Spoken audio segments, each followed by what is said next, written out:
Welcome to LOA Today. I'm Walt Thiessen. With me today is longtime listener, poet laureate, and tie master Anne-Marie Young. This is your daily dose of happy. We are so happy you decided to join us today. We're so glad to welcome Anne-Marie back. Anne-Marie, we missed you the last few weeks. Maybe it's not a few weeks, but we missed you. Let's put it that way. Thank you. I missed you guys. It's really good to be back. It's wonderful to have you, and it's good to see you in the pink of health and so forth. So, yeah, well done on rejoining the living because you've been through some tough times. I certainly have. It's been one hell of a winter. It has been, yes. Well, spring is theoretically here. Just you didn't know. It makes such a difference. We've actually got sunshine over our side of the world, so that's just delightful. Really? Oh, wow. Yeah. That's kind of unusual this time of year for you, isn't it? It can go nice, and then next week it could be snowing, and then it'll be raining, and then you just get every season in one day. It's great. You can never tell. Yeah, I mean, it's sunny. We have the saying here, but I know it originated there. If you don't like the weather, wait 15 minutes and it'll change. Yeah, pretty much. Right? That's it. So we're joined today by Davina Hehn, who is the founder of The Parental Shift. And Davina, first of all, welcome to the program. We're glad that you could join us today. Yeah, thank you so much. I got a question to get you started, though. One of the things that we find, just to let people know, you're a trained therapist. You're now a mental health coach. So you made that jump from therapy to coaching, and you specialize as an anger and conflict specialist.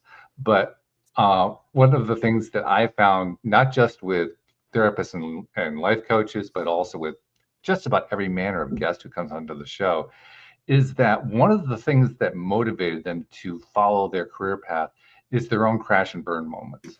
And especially with a therapist or a coach, I can pretty much bank on it. There was going to be something there in the background that drove you in a direction like that.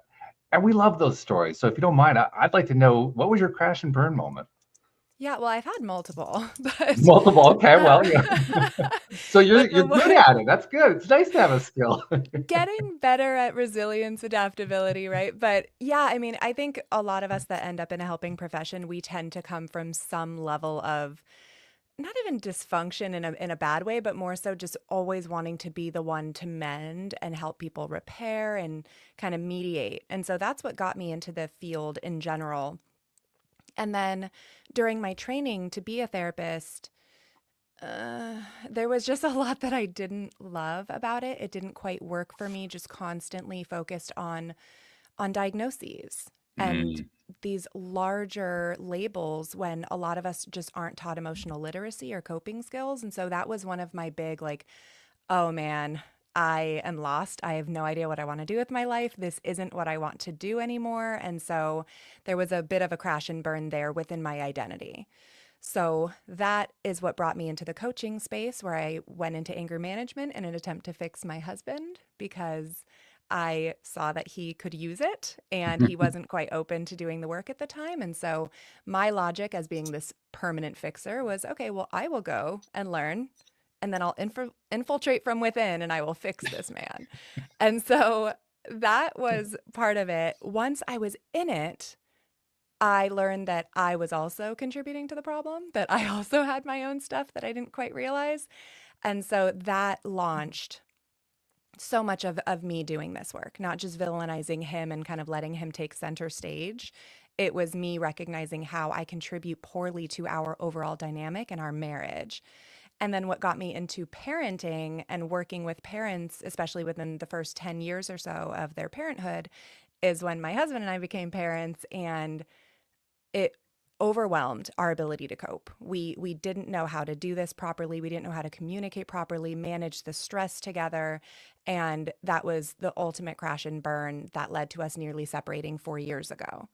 So now we're doing the work. We rewrote the narrative of our marriage, and we really leaned into each other and our strengths, and also our, what are they called? Like rooms for improvement, and really allowed for us to lean in and get to know ourselves in a way that we had never.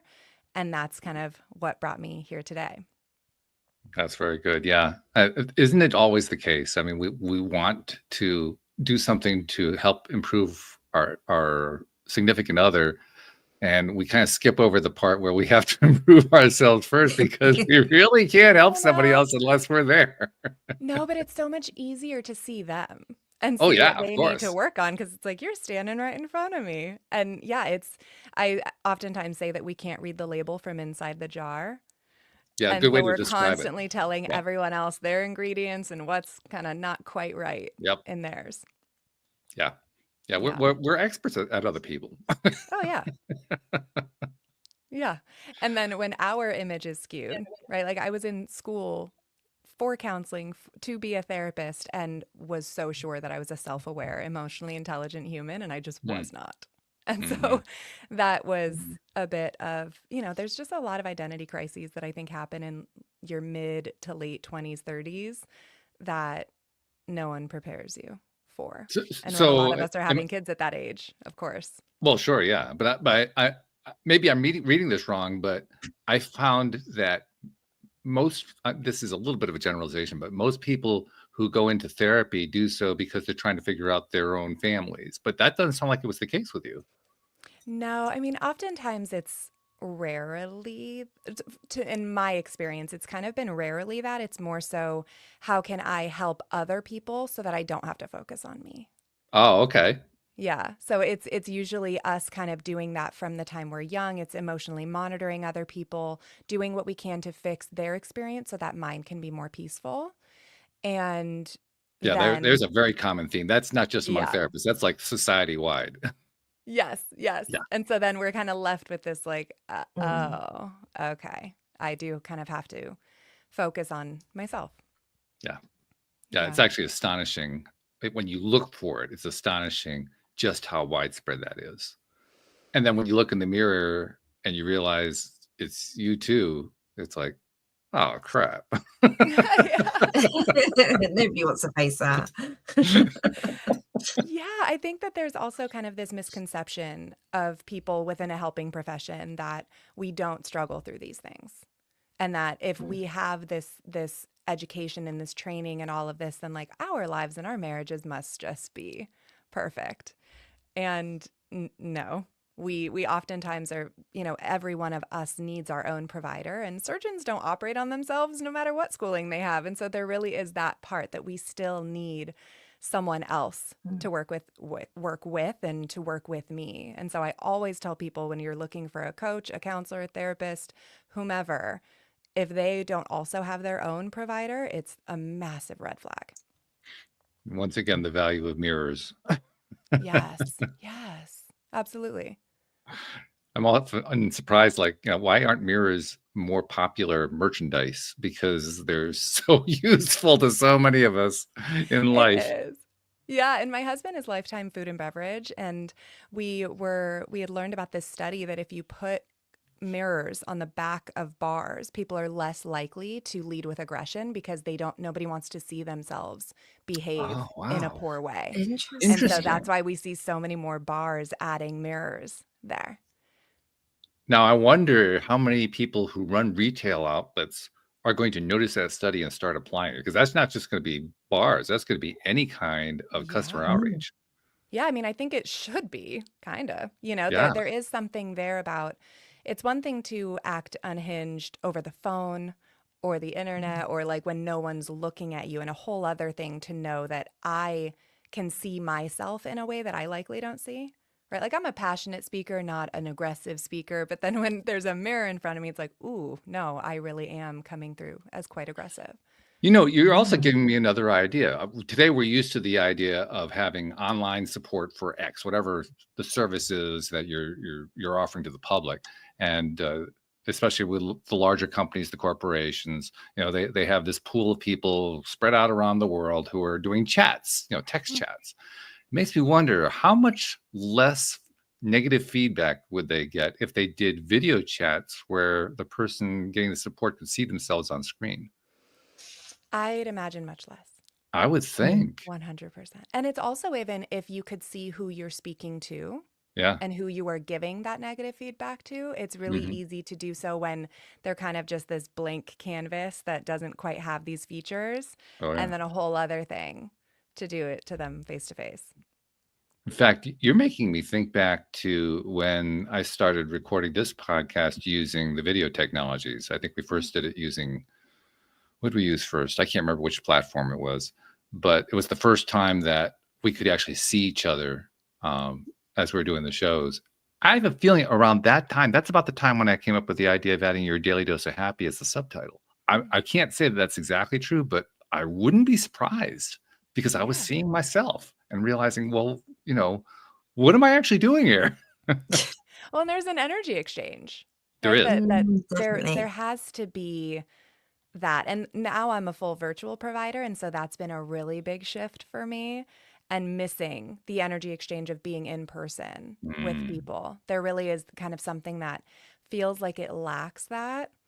And of course, there's a lot of pluses to the full virtual, which is why I ultimately took that plunge. But there is kind of that, I miss that experience for sure. Yeah, there are certain things. I mean, you pick up a lot with a virtual visual exchange, but there are certain things you just miss. There's like body languages and just vibes that you don't quite get. I mean, you do get them to a certain extent, but you're right. It's not the same thing as being in person.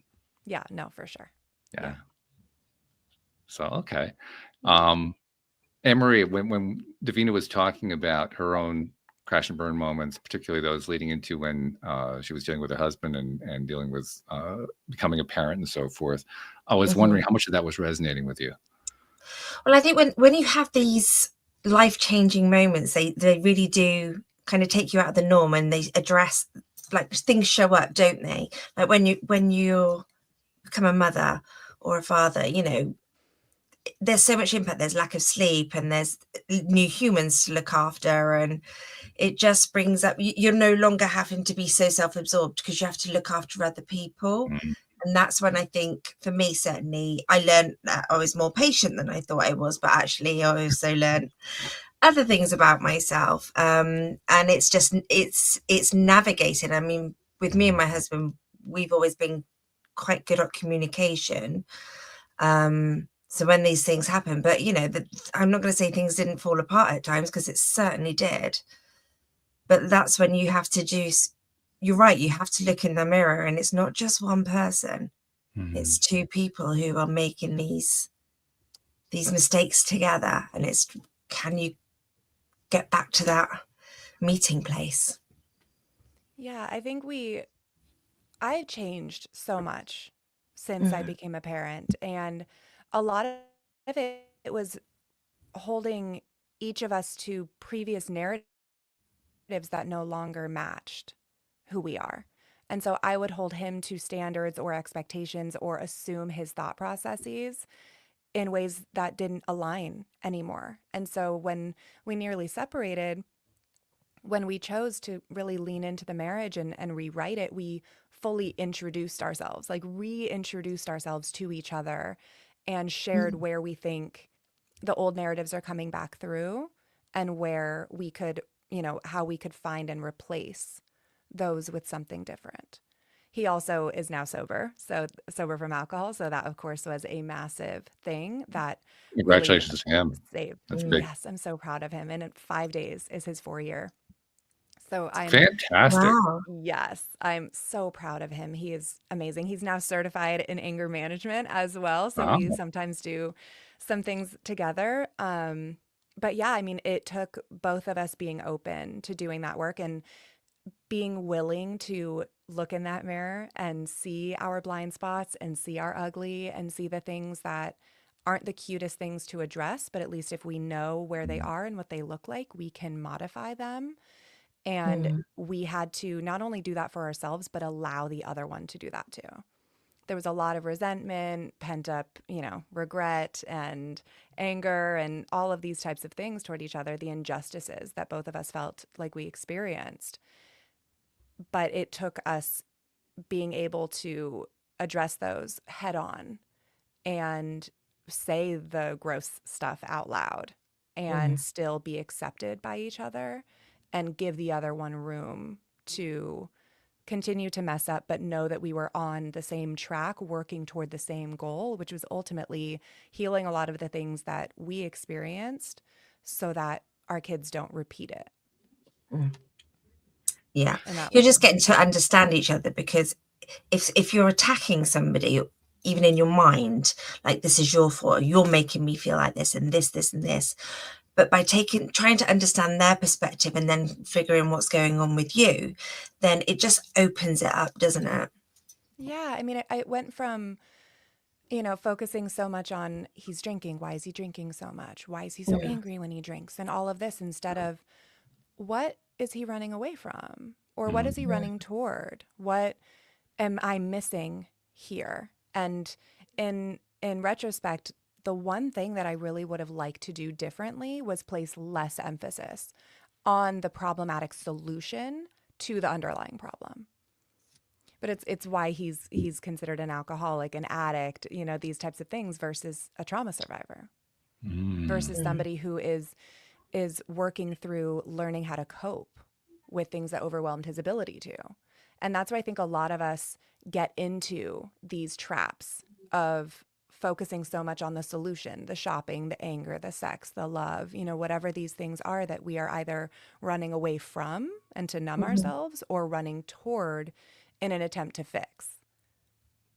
And that became something huge for me. So then it stopped being about his drinking and more so about what was driving it. So that was his work to do. And I had to learn how to stop being so codependent and just, man, it's been a long journey of that. And then I had to learn, what is it about my experience that enabled?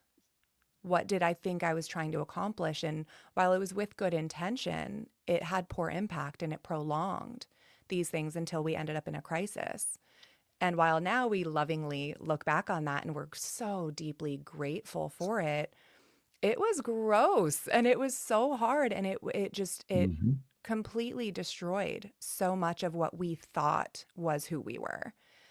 And so we got to rebuild that, but without our willingness to do the work and see where each of us contributed, we were doomed.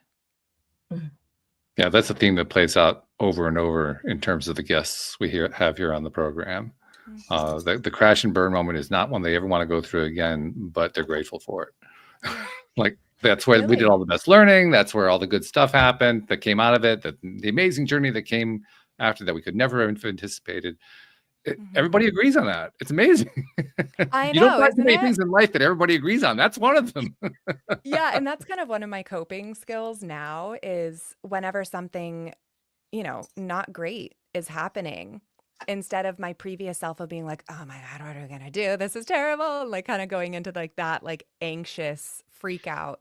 I'm now, okay, a year from now, is there anything that we could view that's positive from this?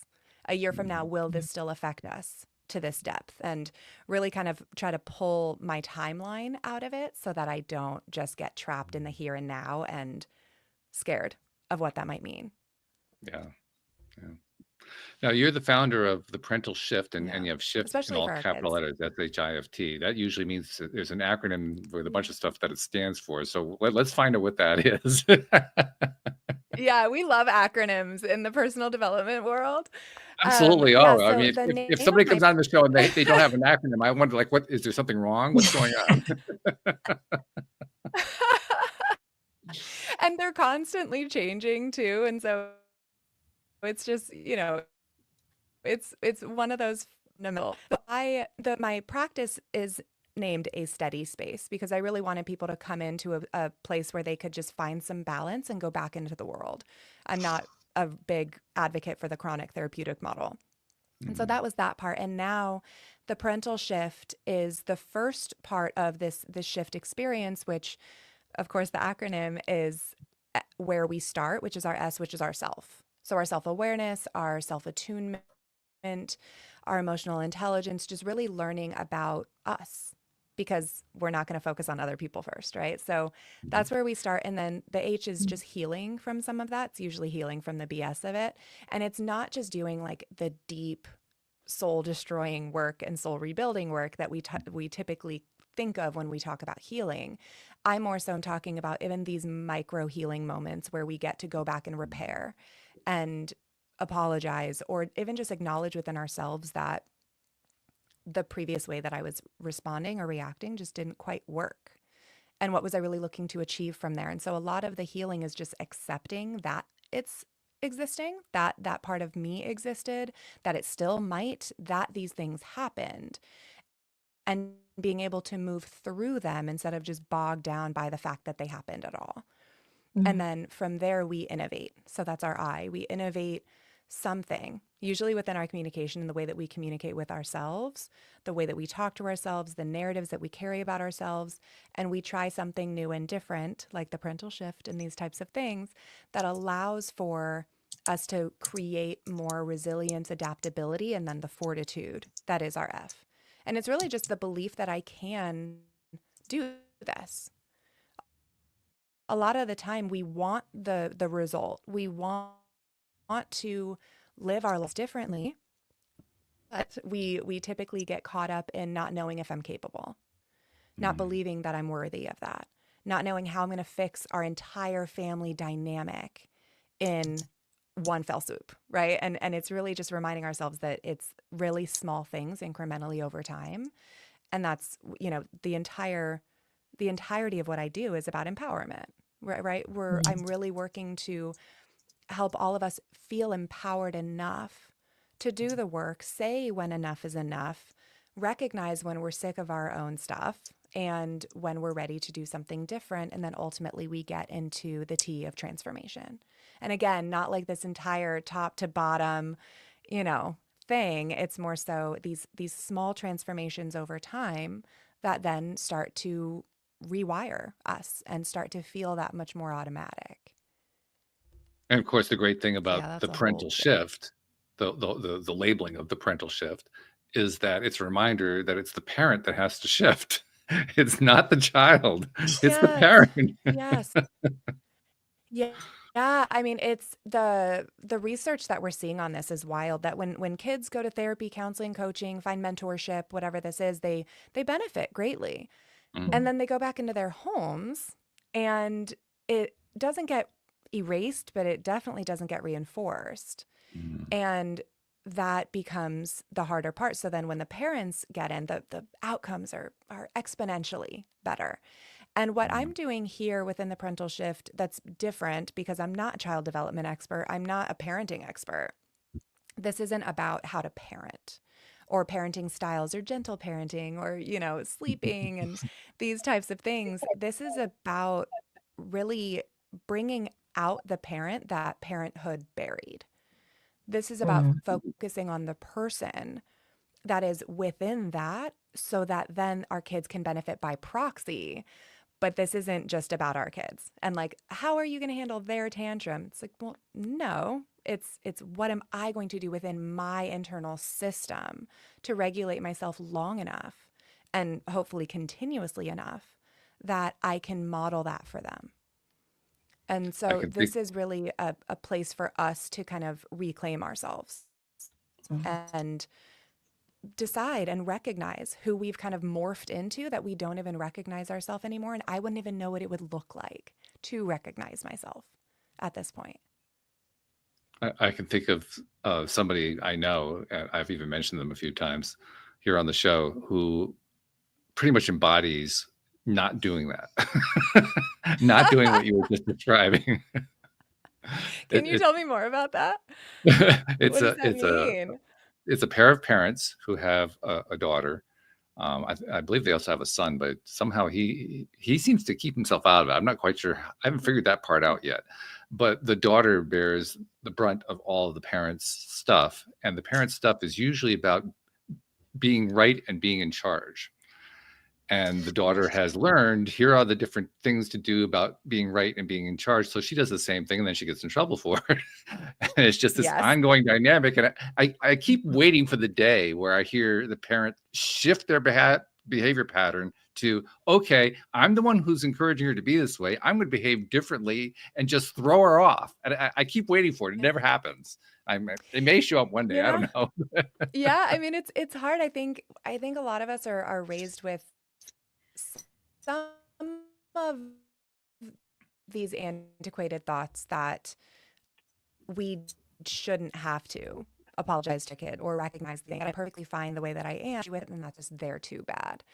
And for some of us, I think it's fine. for the rest of us who want grown adult children to want us around, not just need us, and not keep us around just out of obligation or guilt, I want to be wanted in my kids' lives and welcomed openly, not somebody that they consider whether they have to invite them and like come and see me to brace for their impact, right? So it's this type of experience that I craved a lot growing up. I had two wonderful parents. I didn't experience any, significant trauma and these types of things. I just recognize that I want to raise my kids a bit differently. I want them to be coached through and communicated through these life events, as opposed to being a shadow while you experience these life events. And I'm also raising two boys, two men. And the world is lonely for men, and a lot of men suffer in silence. And my husband is, a very obvious one of who experienced that. And so I'm really working to rewrite these things, and in a way that feels more empowering for me to recognize where I'm erring, and being able to know what to do about it, I think is a very powerful thing. And the whole idea of change as weakness is wild to me. I won't ever quite understand that fundamentally, because it goes against what we're taught inherently, which is that like we're supposed to take on challenges head on, and we're supposed to be doing these things. But when it's about us, it's like, no, watch your mouth, don't be fresh. Yeah.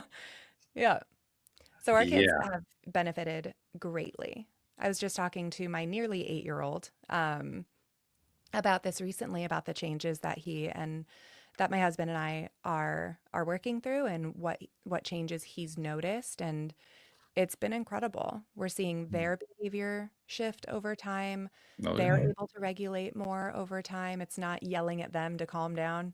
It's not, it's just we're walking contradictions, and we lead by example, not by what we say. See, And so, that's what I'm hoping for with this other family that I know of. I mean, I would love to see that transition happen at some point. I mean, not from afar. Obviously, it's not my family, so it's not really my business directly. But I see enough of it that's like, I really don't want to see it anymore. yeah. And it's an unfortunate thing, because the more we lean in, sometimes the further people pull away. Oh, sure. Yeah. And I've learned very quickly that good advice given at a bad time is just bad advice. And so I can see that entirely. And it took me that long too. I still get, of course, defensive based on certain things that pop up, but it's what we do with it afterward of like, oh, okay, well, did that kind of make sense? And what can I carry with that? And where does it It's not? a challenge. It really is. I mean, I had somebody recently offer a bumper sticker that she really liked and thought I might like. And it was basically one of these advice bumper stickers. And I declined. And I told her the reason I didn't want to accept it was I'm trying to change my own behavior so that I stop giving out unrequested advice. Yeah, it is. I It's mean, a hard thing. that's a big deal for society as a whole, for individuals, and it's something we all really enjoy doing. We love giving unsolicited advice to somebody else. We aren't so great about taking it directly ourselves, but we love giving it out. And I don't think most of us realize just how much damage we do by doing it. We think we're helping. We think that we're doing good. We're passing along righteous messages or whatever. And all we end up doing is undermining without realizing it. So, that's what I've been trying to be cognizant of. But even then, even with some awareness, it's a hard habit to break. It really is.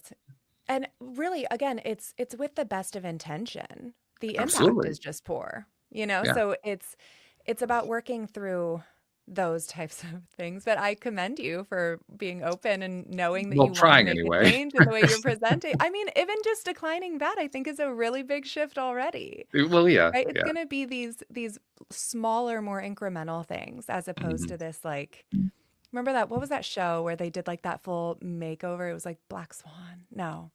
Something. And it's like, it's a full makeover show. And then at the end, they just present this fully changed human. And I think a lot of people expect that that's what this work looks like. and are either pleasantly surprised or disappointed that it's Well, not if you give it such a enough massive years, shift. potentially, I mean, if Yeah. you're willing to look at a long enough time span, that could happen. But if you're looking for it to Yeah. happen next week, good luck. Yeah, I actually have an anecdotal timeline that I give people when they say, like, how long until I'm fixed, Mm. which is the question I get asked almost every time. And I tend to recommend 1 month for every year that you've been alive Okay. until things start to feel more automatic. Mm-hmm. And so, and then if it's a parenting, how old are your how old are your kids? If it's a marriage or relationship thing, how long have you been together, been in each other's lives? And then that is pretty much a gauge. So we can kind of see what this looks like. That actually works on a number of levels because usually whenever we're trying to change a habit of some kind, we're not going to really start to see a shift of any kind for about 30 days. And then it takes about 90 to 120 days before it actually starts to set in and become permanent. Yeah. And so that kind of makes sense. That's a good rule of thumb to follow. I like that one. Yeah, and I mean it's worked out pretty well. I have no idea how to test this. I would like to like get this solidified. Well, give us enough but time. I We'll don't come up think- with a test for you. I mean, Yeah, let's do it. I would love to. I think it just makes complete sense. And it was while we started doing this work 4 years ago, it didn't really start feeling more automatic until a little over a year ago. And I was 35, 36. And that took about 3 years. And I was like, I'm onto something. I'm telling you, this is real. But so it would just have to be people's self-report. But yeah, I mean, I think it's if we can give a realistic amount of time to this versus people thinking that it's going to be done in 6 weeks, 6 months, expectation management, I think, is massive. And that really helps us kind of gauge longer versus feeling disappointed that it wasn't fast enough. well, yeah, because Anne-Marie, it's so much easier if we're thinking that it's going to be quick, and when we have to actually work on it, like she's describing, piecemeal, a little bit at a time, over time, like, oh, like I'm committing to something here. Exactly, but I think that's so much. How often do we people like, for example, stick to diets for 6 weeks and then go straight off the wagon and they're back to their old habits? If you change those little things far more steadily and consistently, then it's more likely to stick and stay in place. Yeah. I'm pretty sure New Year's resolutions by March, I believe only 8% are still standing. Yeah. And a lot of it is this expectation of perfection, this expectation of consistency. And I hear that a lot with the couples and the parents that I work with, where things are so great, with air quotes, for a couple of weeks, and then they manage a conflict poorly. They, manage their child's eruption poorly, and then they get this, oh, well, the last few weeks were so great and now this brought us all the way back. And it's like, no, stop it. That's not what it is. We can't catastrophize these things. We have to expect to mess up time and time and time again. We have to expect our days to not be consistent. They won't be. It's just more so keeping this front of mind as we do the work. And so a lot of the way that I approach these things is kind of crass. I use a lot of foul language. I use a lot of humor and dark humor because my background is forensic psychology, and so is prison system, sex offense. There's a lot that you got to bring something to. And so I have a very dark humor. And so I like to bring in a lot of the real life things where I will acknowledge that parenting sucks, and I will acknowledge that kids are annoying, and I will acknowledge these things because it's just gaslighting an entire generation of people that they should just be grateful that they have children at all, and any complaint is not okay and makes them a terrible parent or whatever this is. Like, we have to have these expectations that we are going to mess up continuously. It's what we do with it afterward. We have new and different tools. We innovate this, and then we keep it going. But a lot of us are black and white thinkers, and we'll end up getting a very big case of the forget it's, to put it. When you have those slip ups, that's when you can go, okay, well, that didn't work. I could have done this different. So it's actually a real learning opportunity rather than, oh, we're back at square one. Yeah. And then the idea that it's quote too late now. What do It's you never mean? too late.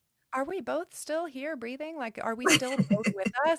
We're good. And if we're not, okay, well, that's something that you can do within you. There's a lot of that of well, this happened last week. I just can't bring it up again. Like, well, you're going to holster that and it's going to come up in a fight. You might as well bring it up now in a better way that's more smooth and get more able to tolerate conflict. Right. I have a certification in conflict resolution, and we hear a lot about conflict management, but it's really just working with the ability to tolerate it, to sit in it and know that I'm able to work my way through. And that with each of these things, my husband and I got picked on a lot when we first started doing this work because our family, our friends were just like, you guys are talking about everything. You're giving the most detail. You guys are sharing like the most minute things to like the sound my husband makes when he brushes his teeth. And it used to drive me absolutely crazy.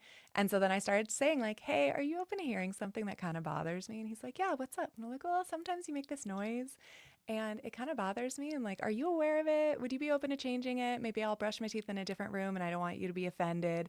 And we kind of just started going into the minutia. And these types of things just gave us low risk scenarios to start practicing conflict. So people perceive that as nitpicky when I was like, this is practice. We're running drills. I'm going to talk about how he folds towels and he's going to talk about the fact that I talk to him when he's tired at night and I keep him awake. And we will do these things slowly while we build that ability to tolerate the conflict.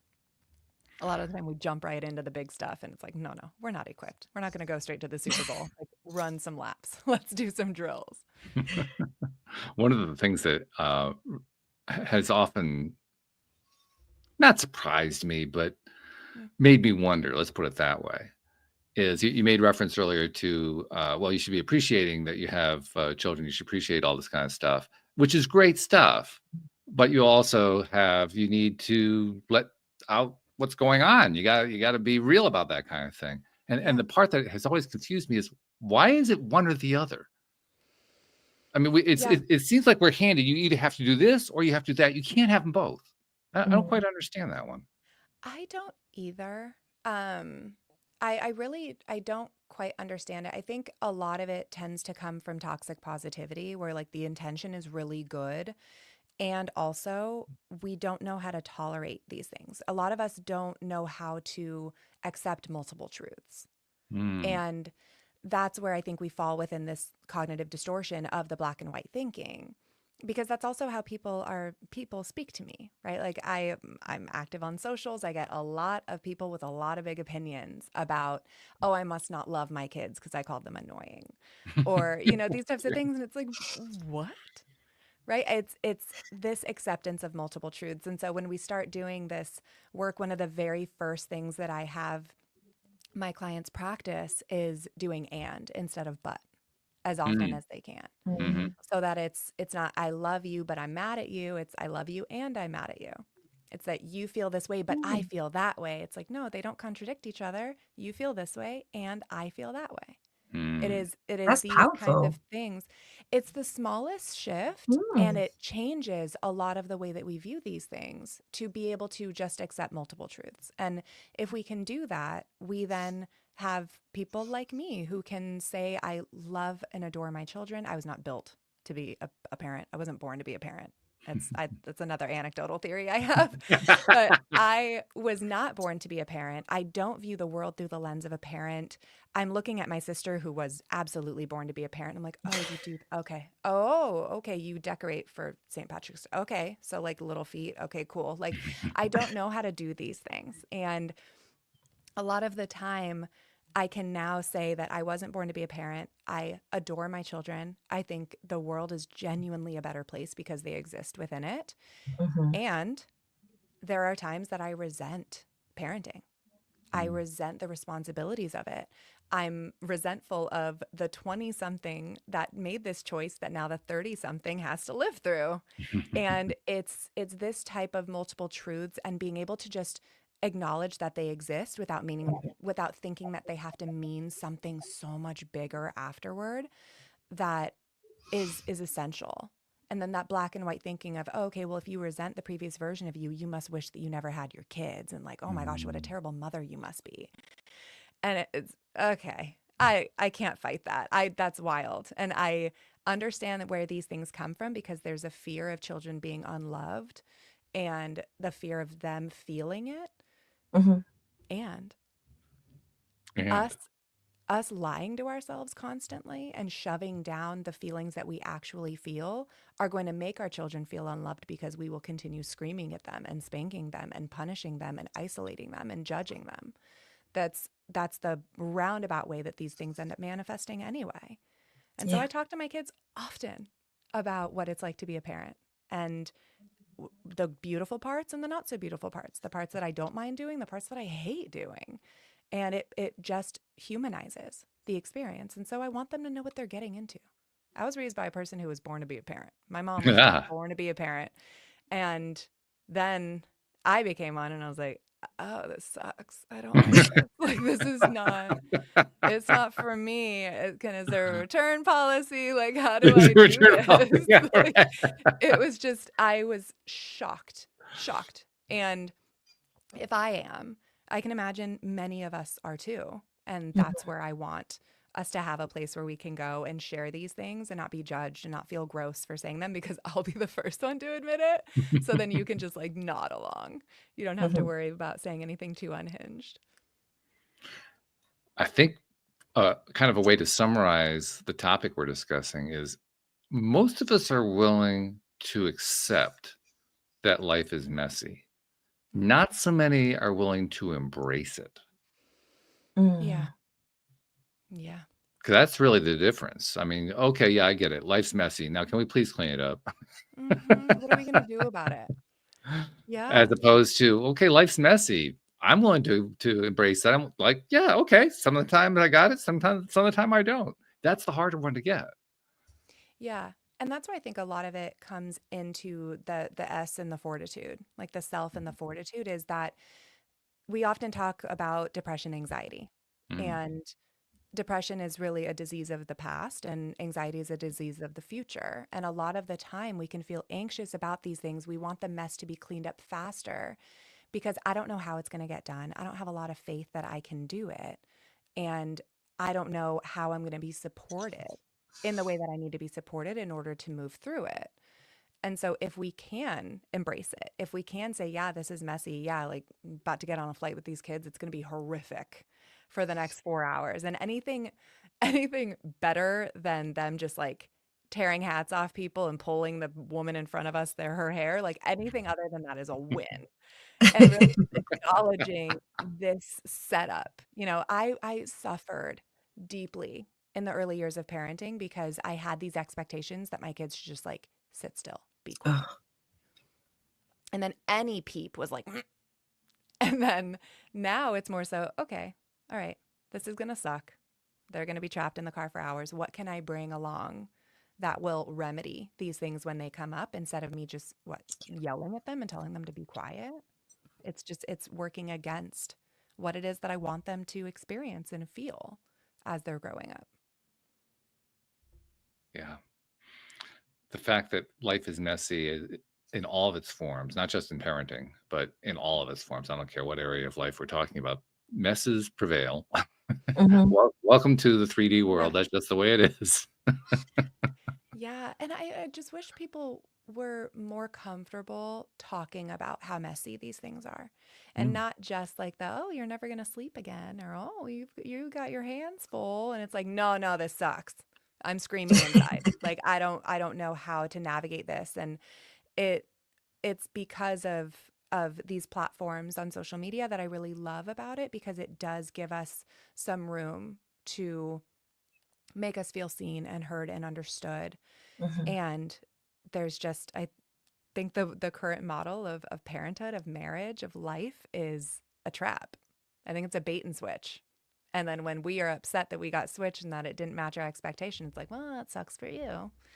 And there's really not a lot of that. I want to, and I absolutely plan to share all of the ugly with my kids. I want to talk to them about all of these things, about conflict, about emotions, about marriage, about parenting, about identity, and all of these types of things. I want to fully mentor them through their lives in a way that I wasn't, because I'm also a child of immigrants. That was a luxury for them to work on self-awareness. Like, they did not have that luxury. And I do. And now I have a responsibility to carry it through. And it's our first time living too. Like, we have to be real. Mhm. And there's that part that I wish we could all do together more often. And there's also the surprise side too. Well, I think of it as a surprise side. You might not, but I'll be interested to see actually if you do.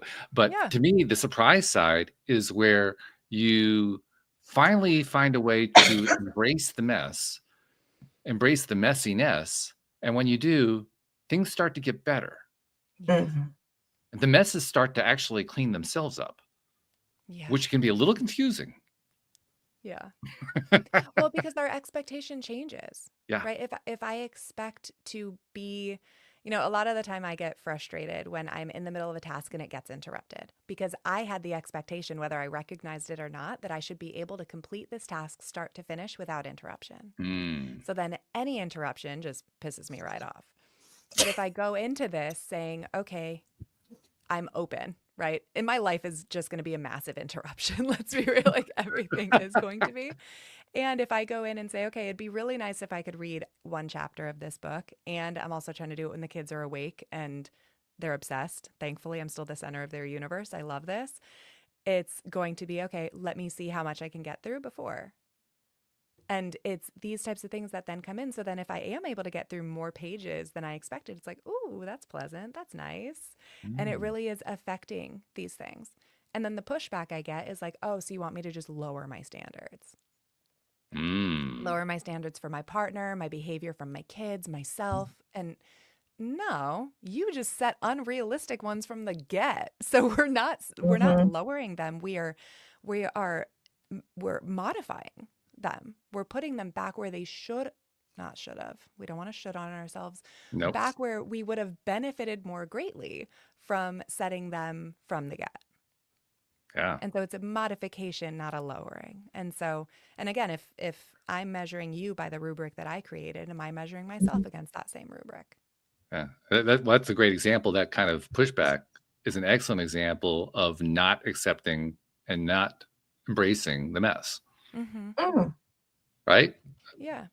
And I mean, it's a fine line. I work with a lot of couples, and the ultimate question that I think they find themselves wondering and kind of trapped within, especially the wives, if I'm being completely transparent, is, am I asking too much, or am I convincing myself to settle? And that's a really fine line. It's a really hard thing to navigate through. I ask myself those same questions. I'm sure my husband did too. He will deny it because he's a gem. But there's that part of not quite knowing which one. And it has to go back to yourself. You have to look at yourself and learn about yourself, of what your values are. I was raised in a household that had very strong opinions about a lot of stuff. And just because I was raised that way doesn't mean I have to stay that way. I now have free will. I now am an adult. I now get the choice of whether this still aligns with me. And if it doesn't, and also if I'm saying it aligns with me, why? What about it still aligns with me? Or is that just a checkbox question that I don't want to know the answer to? And so this type of work, it has to come down to that of, okay, well, what am I really gauging this on? What am I rooting myself in? And do I even know myself at this point? Or am I just this amalgam of everyone else's opinions that I've then kind of taken on so that people don't hate me or judge me or mean to me? And let's be honest, in many ways, that's who we are. We are these amalgams. We are these, we're pattern matchers. Yes.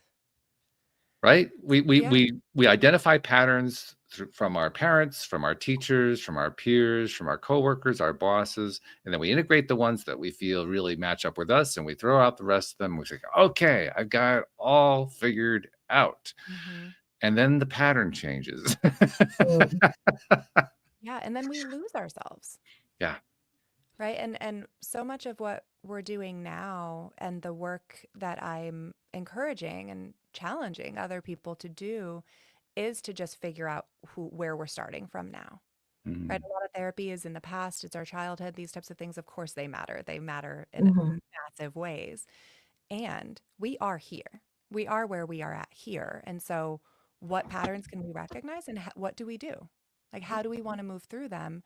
And I have a history of being extremely codependent, very passive, the peoplest of people pleasers, you would like to say. Like, I refer to myself as a recovering people pleaser because it's really challenging to not second guess myself based on other people's reactions to me. It's a really, I'm working on not needing to be liked all the time, and like how to sit in that and how to let people disagree with my opinions and not have that make me question whether they should exist or not.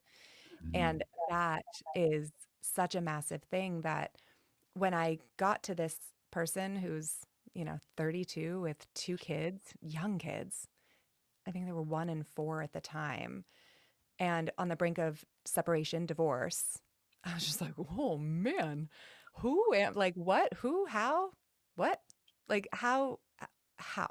This is just the question. I didn't understand how I even got here, and I didn't understand how to get through. And so Yeah. that's what we got to pick and choose. It's like, Yeah. which The one? acronym I think you're reaching for was WTF. Yeah. Many of those moments in parenting. Yeah. And like WT actual F. Like, Yeah. what Actually, is happening? And it really was that, right? It's just, I think that this is a blessing and it's a luxury that we have to be able to do this work. It's not something that I want people to view as like, oh, I'm broken and I have to go get fixed, or there's something wrong with me and now this is why I have to do this. It's no, you get to. You get to do all these things. This is a privilege and an honor to be able to do. And our kids are going to repeat what we don't repair, and I don't want that for them. And I have to admit, I've always resisted the idea of people being broken because it doesn't even make sense to me, to be perfectly honest. I look at people who describe themselves as being broken, and I say, well, you look pretty whole to me. I mean, seriously, that's the way. I'm sure they have flaws like anybody else, but it's not like there's this great big crack down the middle and they're just about ready to, the top half is about to topple over. That's not what we are. No. And I think and this may be polarizing. I and myself previously, a lot of us find identity in victimhood. Yes. In feeling like these things happened to me. Yeah. And it's other people's responsibilities to fix for me. Had this person not made me angry, this wouldn't have happened, right? Like we give away so much of our power, so much of our voice, so much of our identity and ability to regulate ourselves to other people. And then we're surprised when we don't know who we are and we can't kind of do that for ourselves. And I was previously very rooted in victimhood. It made sense for me. It got me out of doing schoolwork. Like there was just a lot it's of these effective. benefits. Yeah, really good benefits. And then I felt very small a lot of the time, and I didn't feel like I could do a lot of these things. I don't know that I ever quite referred to myself as broken. And I did kind of feel that way from time to time because then it was someone else's fault for doing that to me. And then I'm too resentful that you broke me. So then I'm not, I'm going to put myself together after you broke it. And it's just like, well, hang on, hold up. Like, what's happening here? How are we going to know who is affecting what? Right. And that's, I think it's a really hard thing to work through. And I use the term fractures, like that there are some fractures that we can repair in these types of things and rupture and that type of thing. But broken, nah. Well, you can have a fracture. I mean, you can break a leg and not be a broken human. Right. That actually makes total sense. And I was just realizing this whole thing about victimhood ties directly back to what we talked about earlier about not wanting to look in the mirror. Yes. That's like one of the main motivators for not looking in the mirror. 100%. And there's a lot of this work that for me, when I first started doing it, it felt like losing. Like me being the one to stay calm when you're being wild felt like losing. My kid being able to just like erupt and just be so raw and me having to be the one to help him regulate felt like losing.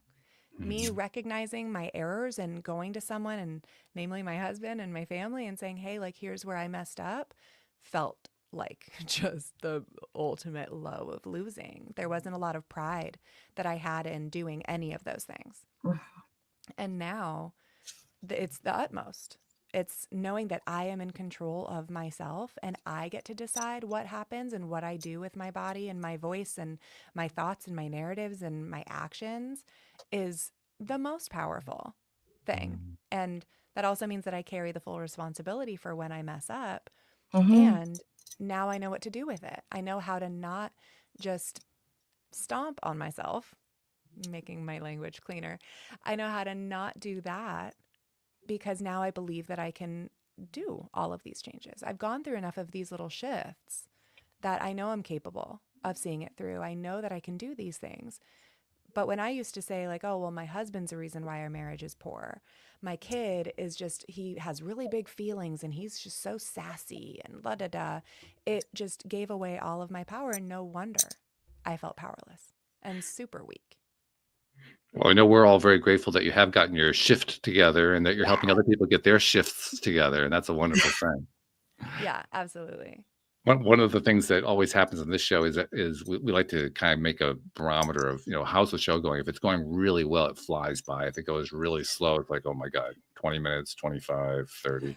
This one flew, so this was a good one. Good. I agree.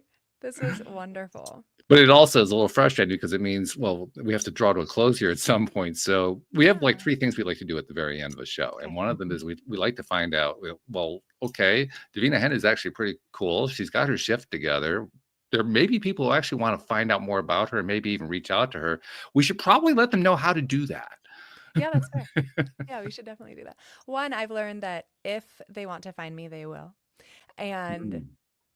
And also, why make them search for it? So I'm with you entirely.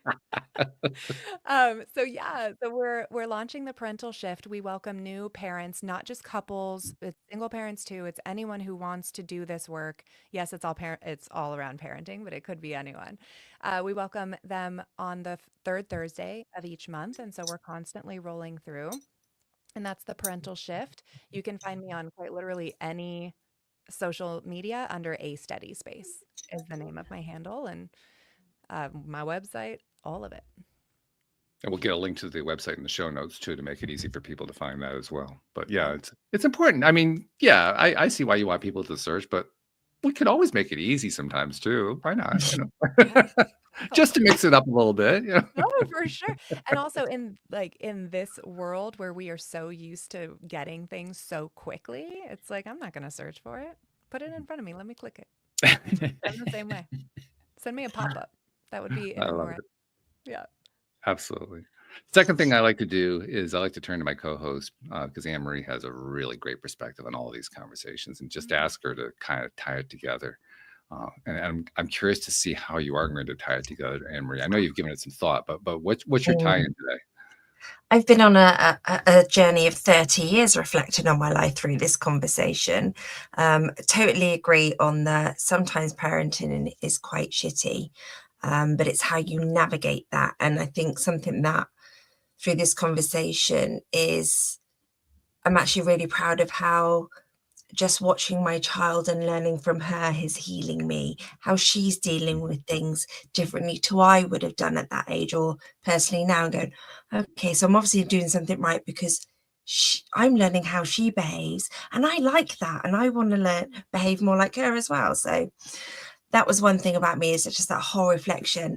But I think what took for me was that personal accountability, but also that very gentle method of accepting how, your behavior is how you used to cope.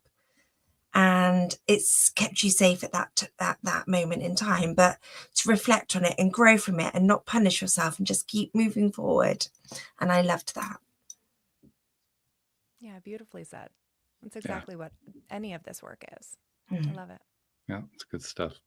Then the final thing I like to do that I've been doing for a few years now, because I noticed a gap. There's this big gap in what we acknowledge and appreciate in life in the 21st century, because the 21st century, it's internet driven. We're all much more connected than we were 30 years ago, 40 years ago.